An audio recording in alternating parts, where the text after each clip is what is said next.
लक्ष्मण जी ने शूर्पणखा की नाक काटी थी वो इस जगह पर ही काटी थी। ये पूरा एरिया काफ़ी जैसे हरिद्वार है, ऋषिकेश है, उनको हम इतना इंपॉर्टेंस का मानते हैं।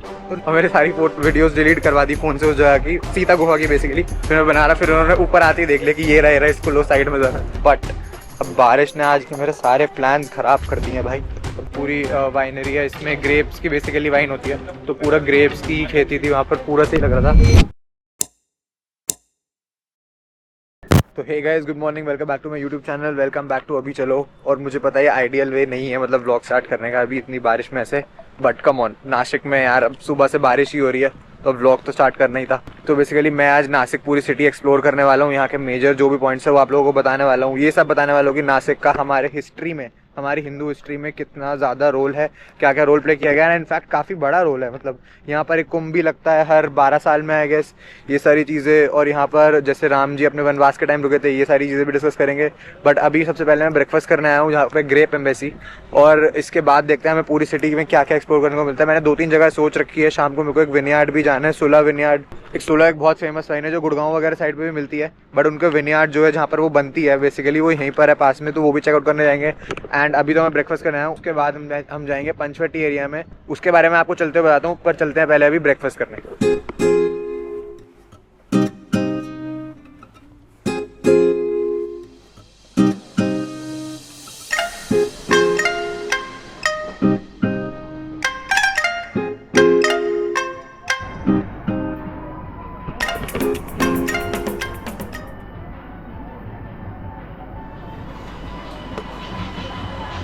भैया एक ये बटाटा वड़ा क्या होता है? सर ये आलू का होता है।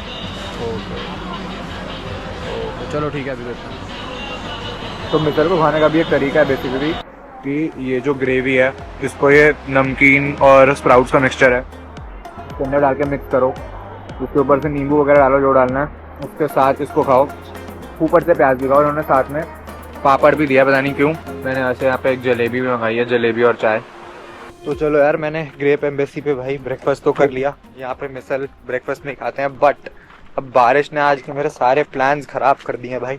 अभी भी देखो, मैं जैसे ये रही ग्रेप एम्बेसी, यहाँ से इसकी एंट्री गेट है, एंड जैसे मैं अपनी स्कूटी तक जा रहा हूँ जहाँ पर मैंने स्कूटी लगाई है। तो वैसे मैंने आज एक 2 व्हीलर भी रेंट कर लिया, इलेक्ट्रिक स्कूटी, 500 रुपये के अराउंड में हुई है, क्योंकि सिटी घूमने के लिए अच्छा है ना। अब यहाँ से 3-4 किलोमीटर दूर मेरे को अपने हॉस्टल से पहले तो यहाँ आना था, यहाँ से डायरेक्टली पंचवटी जाना है, वो भी 3-4 किलोमीटर के अराउंड है। उसके बाद दोपहर में एक बार वापस हॉस्टल जाके फिर शाम को सुला विनयार्ड जाऊँगा, जो कि अराउंड 10 किलोमीटर है। तो आज के लिए स्कूटी मेरे पूरे रूट के लिए बहुत परफेक्ट थी। अगर आप लोग ऐसा कोई रूट बनाओ तो आप भी स्कूटी वगैरह रेंट कर सकते हो। बट आज, और ये चीज़ ध्यान रखना, जैसे मैं बारिश में फंस गया हूँ स्कूटी के बावजूद, क्योंकि भाई 2 व्हीलर पे नहीं जा सकते आप बारिश में, तो ये बहुत ज़्यादा आज पंगा हो गया है मेरे साथ यार। बट स्टिल चलो अब चलते हैं, थोड़ी सी तो हल्की हुई है, पंचवटी की साइड चलते हैं, वहाँ पे बस वो बारिश ना हो रही हो, बट मुझे पता हो ही रही होगी। तो पहले वहाँ पहुँचते हैं, फिर देखते हैं वहाँ पे कैसे क्या मैनेज करना है यार। ये रही मेरी स्कूटी, वाइट कलर की, मेरे को पता नहीं है कौन सी कंपनी की है, बट ये इलेक्ट्रिक है इतना मेरे को पता है। तो यार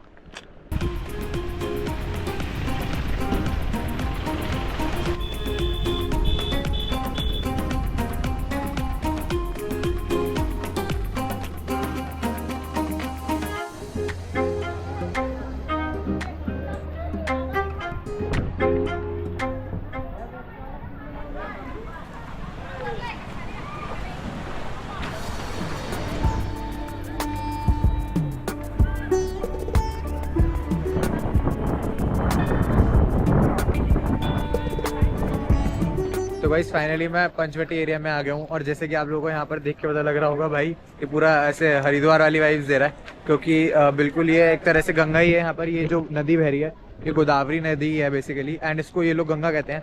बट यहीं से पूरा गोदावरी, और इसके इस जस्ट साइड में ही रामकुंड है, जो कि यहाँ का एक मेन स्पॉट है। जैसा कि ये आप लोगों को दिख रहा होगा, यहीं पर बच्चे नहा धो रहे हैं, एंड यहीं पर पूजा वगैरह और ये सब यहीं पे हो रहा है। लोग यहाँ पे पिंडदान करने भी आते हैं अपना, वहाँ पर कुछ लोग कर रहे थे, एंड काफ़ी मतलब धार्मिक इंपॉर्टेंस बहुत है इस जगह की यार।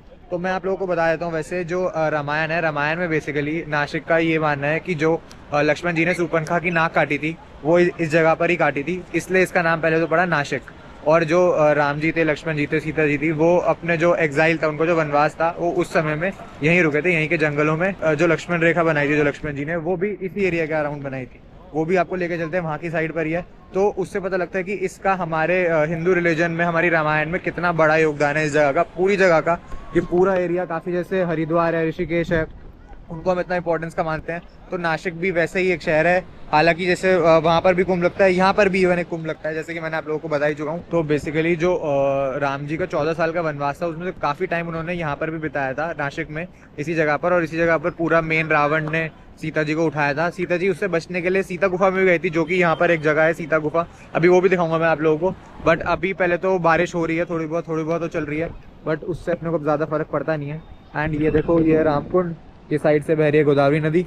और अब चलते हैं वहाँ की साइड पे, वहाँ पर है कालाराम मंदिर, जो कि मैं देखने आया हूँ, सीता गुफा मैं देखने आया हूँ। और यहाँ पे 5 वृक्ष भी हैं, 5 बरगद के पेड़, बेसिकली उसी की वजह से इस पूरे जगह का नाम पंचवटी पड़ा है। बट अभी एक बार चलते हैं सीता गुफा की तरफ एंड वहाँ पर चेकआउट करते हैं क्या सीन।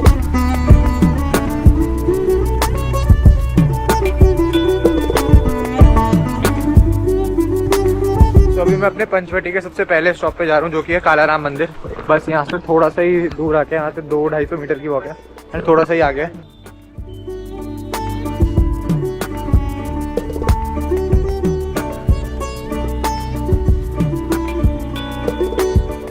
नासिक के पंचवटी में स्थित कालाराम मंदिर श्री राम का मंदिर है और यहाँ की मान्यता ये है कि इस मंदिर में श्री राम की जो मूर्ति है वो 2000 साल से भी ज़्यादा पुरानी है। और इंडिया में जब टर्किश इन्वेजन हुआ था, उसी दौरान इस मूर्ति को गोदावरी नदी, जो कि यहीं से बहती है, उसमें फेंक दिया था। पर फिर बाद में इस मूर्ति को रिट्रीव किया गया और ये मंदिर भी बनवाया गया। यहाँ पर वैसे 1930 के दलित राइट्स भी हुए थे, जिनको लीड किया था डॉक्टर BR अम्बेडकर ने। जिन राइट्स का मेन कारण यही था कि दलित को भी इस टेम्पल के अंदर एंट्री चाहिए थी।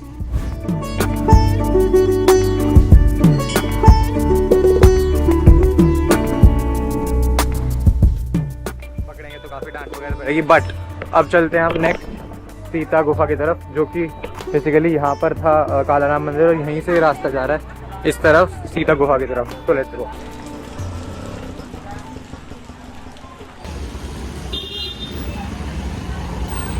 यहाँ से मैं जाता हूँ फिर सीता गुफा, जहाँ मैं ज़्यादा शूट तो नहीं कर पाया और उसका रीज़न भी मैं आगे बताऊँगा। बट आप लोग सीता गुफा बिल्कुल जा सकते हो। ये एक बहुत अच्छा मंदिर है जहाँ पर एक रियल गुफा भी है, और ये वही जगह है जहाँ पर माता सीता रावण से बचने के लिए छुपी थी। और यही वो जगह है जहाँ पर ये 5 बरगद के पेड़ भी हैं, जिसकी वजह से इस जगह को अपना ये नाम मिलता है, पंचवटी। वैसे पूरे नासिक में अराउंड 200 से ज़्यादा मंदिर है, जिनमें से मैंने कुछ गिने चुने ही मंदिर देखे हैं। पर अगर आपको यहाँ के मंदिर देखने हैं तो आपको कम से कम 2 से 3 दिन डेडिकेटेड यहाँ पर लगाने पड़ेंगे। तो भाई ये था पंचवटी। बेसिकली यहाँ पर पंचवटी में इतना सभी देखने का था, जो कि मैंने सारे पॉइंट्स कवर कर लिए। और इसके बाद अगर आपको आगे और मंदिर देखने तो आपको जाना पड़ेगा यहाँ से तपोवन के यहाँ से 200-250 रुपये के पीछे से ही ऑटो मिलते हैं। तो आपको सारे पॉइंट्स, और भी मंदिर है बीच बीच में, वो सारे कवर कराते हैं, आपको तपोवन तक ले जाते हैं। एक तपोवन ऋषिकेश में भी है, बट एक यहाँ पर भी तपोवन है, वहाँ पर भी काफ़ी सारे मंदिर है। तो आप लोगों को देखना तो आप वो चेकआउट कर सकते हो, बट मुझे अभी वो नहीं देखना, क्योंकि मेरे को इसके बाद जाना है बेसिकली सुलह विनयार्ड। एंड यहाँ पर अगर आप वीडियोग्राफी कर रहे हो अंदर, तो भाई थोड़ा से केयरफुल रहना, क्योंकि मैं तो अंदर अभी वीडियो बना रहा था, उन्होंने कैमरे में देख लिया और मेरी सारी वीडियोस डिलीट करवा दी फ़ोन से, उस जगह की, सीता गुफा की बेसिकली। तो फिर थोड़ा सा आप लोग प्लीज़ मत बनाना, अगर भाई अवॉइड ही करना ऑफकोर्स, जैसे अभी मैंने मेरी वीडियोज़ डिलीट करवाई, आप लोग की भी करवाएंगे ऑफकोर्स, क्योंकि वहाँ पे कैमरे वगैरह लगे हैं। तो मैं बेसिकली कैमरा तो अंदर रखा हुआ था, मैंने फ़ोन से वीडियो बना रहा था। उन्होंने अनाउंसमेंट भी करी कैमरे में देख कर कि बंद करो, मैंने तब तो बंद कर दिया, बट मैंने उसके बाद फिर से उठाया, फिर मैं बना रहा। फिर उन्होंने ऊपर आते ही देख लिया कि ये रहा इसको लो साइड में ज़रा। फिर उन्होंने फ़ोन लिया, फ़ोन में से बोल रहे, पहले तो मराठी में बोल रहे थे, फिर मैंने बोला हिंदी, मेरे को हिंदी समझ आती है। तो मैंने बोला कि अच्छा, उन्होंने बोला कि वीडियो डिलीट वगैरह करो, मैंने कर दी। मैं कहा देखो हो गई। और उसके बाद उन्हें पता था कि रिसेंटली से भी हटवानी होती है, तो उन्होंने फिर रिसेंटली खुलवाया, वहाँ से डिलीट करवाई। फिर मेरे को लगा यार ये वाली वीडियोस चली गई, बट हाँ मत करना यार ऐसी, मतलब बेवकूफ़ी कहूँगा मैं इसको अपनी भी, कि भाई अगर वहाँ पर लिखा है कि नहीं करनी तो मत करो, कोई दिक्कत नहीं है, स्टोरी टेलिंग भी हो जाएगी। अब स्टॉक फुटेज उठाऊँगा ऑफकोर्स इसके लिए, बट प्लीज़।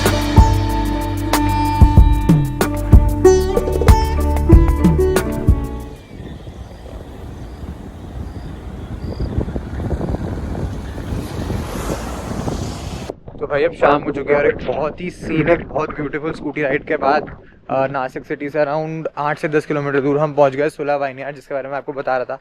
सो ये वाइनयार्ड है, यहाँ पर बेसिकली वाइन बनती है। सुलह जो कि बहुत फेमस ब्रांड है वाइन का, उसकी यहाँ पर मेकिंग होती है। अभी देखते हैं पूरा वाइन टेस्टिंग टूर वगैरह देखते हैं। काफ़ी बड़े एरिया में जगह, अराउंड 3000 एकड़ के अराउंड। तो पहले एक बार अंदर चलते हैं और फिर देखते हैं क्या होता है। मैं आप लोगों को पूरा सीन एक्सप्लेन करता हूँ। वीकडेज पे 600 एंड वीकेंड्स पर 1000, that is the cover charge, जो कि आपका पूरा अंदर कवर हो जाएगा। यहाँ पे क्या होता है, एंट्री के लिए पर पर्सन 600 है और वही पैसा आपको अंदर यूटिलाइज करना है। बेसिकली कवर चार्ज है, आप जो पैसा दे रहे हैं वही पैसा आप अंदर वाइन टूर टेस्टिंग में, वाइन पीने में, वाइन परचेस में, फैक्ट्री देखने में, टेस्टिंग में, बेसिकली ये रिचार्ज है। आपने ये 200 करके आपके पास 16 वाइन की करेंसी, जिधर बिल हो गया उधर वो शो करने का।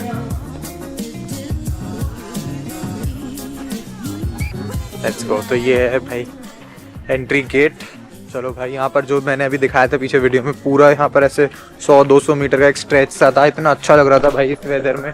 पूरा साइडों में पेड़ लगे हुए थे उनके। जो पूरी वाइनरी है, इसमें ग्रेप्स की बेसिकली वाइन होती है, तो पूरा ग्रेप्स की खेती थी वहाँ पर, पूरा सही लग रहा था। एंड यहाँ पर देखो लव सुला, और ये यहाँ पर ये आइकॉनिक बॉटल्स जो इनकी हमेशा हमें दिखती हैं हर वीडियो में। अगर आप देखोगे, मेरे को तो सारे ब्लॉग्स में पूरा एरिया दिखाता।